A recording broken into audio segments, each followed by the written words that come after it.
Thank you, Mr. Speaker. I yield back balance of my time. Mr. Forbes. Speaker.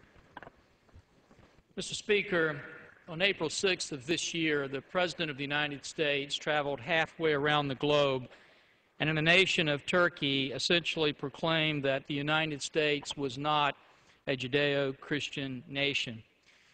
Now, I don't challenge his right to do that, nor do I dispute the fact that that is what he believes. But I wish that he had asked and answered two questions when he did that. The first question was whether or not we ever considered ourselves a Judeo-Christian nation. And the second one is, if we did, what was that moment in time where we ceased to be so? If you ask the first question, Mr. Speaker, you find that the very first act of the first Congress in the United States was to bring in a minister and have Congress led in prayer and afterwards read 4 chapters out of the Bible. A few years later, when we unanimously declared our independence, we made certain that the rights in there were given to us by our Creator. When the treaty was signed in the Treaty of Paris in 1783 that ended the Revolutionary War and birthed this nation, the signers of that document made clear that it began with this phrase, "In the name of the most holy and undivided Trinity." When our Constitution was signed, the signers made sure that they punctuated the end of it by saying, "In the year of our Lord, 1787. And 100 years later, in the Supreme Court case of Holy Trinity Church versus the United States, the Supreme Court indicated, after recounting the long history of faith in this country, that we were even a Christian nation.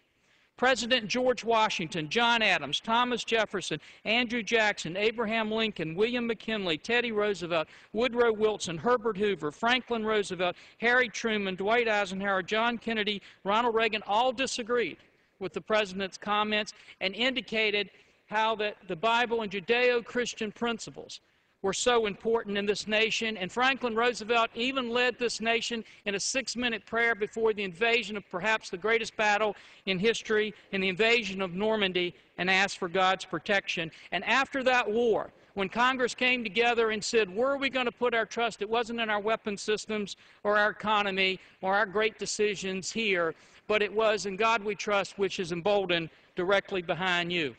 So if in fact we were a nation that was birthed on those Judeo-Christian principles, what was that moment in time when we ceased to so be?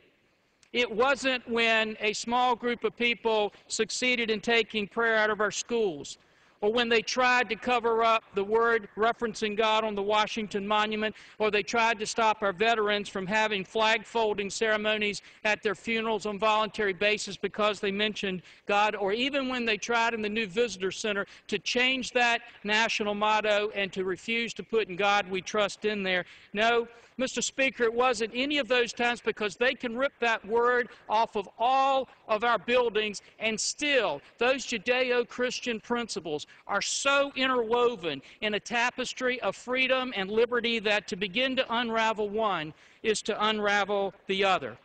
And that's why we have filed the Spiritual Heritage Resolution to help reaffirm that great history of faith that we have in this nation, and to say to those individuals who have yielded to the temptation of concluding that we are no longer a Judeo-Christian nation to come back and look at those great principles that birthed this nation and sustain us today, because we believe if they do, they will conclude, as President Eisenhower did and later Gerald Ford repeated, that without God there could be no American form of government, nor an American way of life.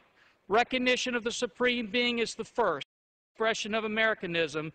Thus the Founding Fathers of America saw it, and thus with God's help it will continue to be. And Mr. Speaker, I yield back. Ms. Kaptur. And to include extraneous material.